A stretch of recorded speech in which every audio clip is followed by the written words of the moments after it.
예수님은 그 누구의 관심도 받지 못하고 가장 절망적인 상황 가운데서 가장 절망적인 환경 가운데로 오셨어요. 아우구스투스가 다스리는 세상에서는 연약한 사람들은 짓밟히고 억눌리고 뺏기는 것이 당연하다고 생각했어. 이 세상의 주인은 이 땅의 가장 연약한 자의 아주 보잘것없는 것까지 빼앗아가기 위해서 노력하는 반면, 그래서 가장 힘없는 사람들의 삶까지도 송두리째 삼켜버리려고 하는 반면에 우리 주님은 그 세상의 지배자에 의해서 핍박을 받고 수탈당하고 뺏기고 절망하고 좌절하는 그러한 가장 연약한 사람들의 삶 한가운데로 가장 연약한 모습으로 오신 거야. 왜 그런 모습으로 오셨을까? 누가복음 4장 18절에 보면 가난한 자들에게 복음을 전하게 하시려고 내게 기름을 부으셨다는 말씀이 있어. 그러니까 우리 주님은 가난한 자들에게 평화를 주기 위해서 그런 사람들의 모습으로 오셨고 구유에 누워 계셨던 거야.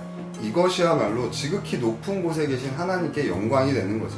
왜냐하면 이 세상에는 있을 수 없는 일이 일어났기 때문이야. 이 세상은 연약한 자들은 짓밟히고 뺏기는 게 당연한데 그것에 대해 아니라고 선포하는 사건이 성육신 사건인 거지. 지배자들에 의해서 눌려 살던 사람들, 가난하고 눈물 흘리고 좌절하고 절망하고 한숨 짓던 사람들을 위해 그 사람들의 한가운데로 우리 주님이 오셨다는 거야. 왜냐하면 바로 그 사람들이 우리 주님이 사랑하시는 세상이고 사람들이기 때문이야. 그러기에 성탄은 우리에게 기쁜 소식이 되는 거야. 하나님이 이름 없는 사람들을 하나하나 돌보시고 위로하시고 하나님 자신이 창조하신 세계의 가장 밑바닥에서 살아가는 우리들을 이끌고 다시 올라가시기 위함이라고 누가복음은 전해주고 있기 때문이지. 이제 마태복음을 살펴볼까? 마태 기자가 다른 복음서에는 등장하지 않는 유아학살 이야기를 기록한 까닭이 무엇일까? 유아학살 이야기하면 떠오르는 사람이 있지 않아? 맞아, 바로 모세야. 모세가 탄생할 때에도 유아학살 이야기가 성경에 나와 있어. 마태 기자는 예수님을 새로운 모세, 다시 말하면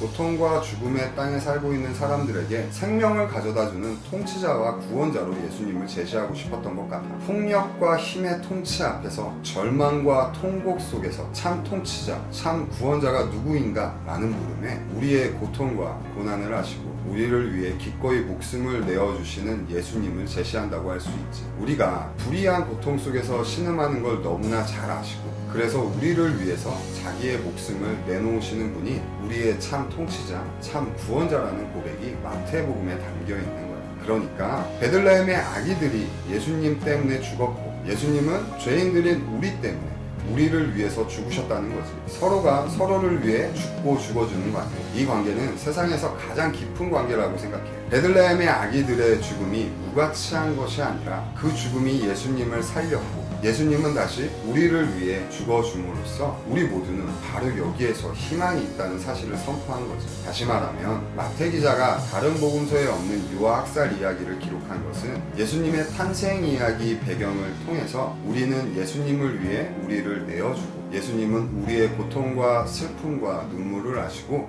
우리를 위해서 사신 분이라는 것을 다시금 깨닫게 되기를 바라는 마음이라고 생각해. 이렇게 봤을 때 성탄은 어쩌면 우리 시대의 힘없는 사람들, 통곡하는 사람들, 절망의 나락에 떨어진 사람들을 찾아가 그들의 친구가 되어주라는 요청인지도 모르겠어. 누군가의 설당이 되어주고 그들의 비빌 언덕이 되어주고 외로움에 지친 이들의 품이 되어주려는 주님의 마음을 알아차리는 절기가 성탄절인지도 모르겠어. 이 세계의 지배 질서 가운데서 메시아가 오기를 기다린다는 것 말고는 할 수 있는 게 아무것도 없는 사람들에게 그들에게 다가가 그들의 신음과 한숨에 귀 기울이는 것, 이것이 우리의 기다림이 되어야 한다는 말이야. 왜냐하면 우리 주님은 황제의 궁전이 아니라 구유에 누워 계시기 때문이야.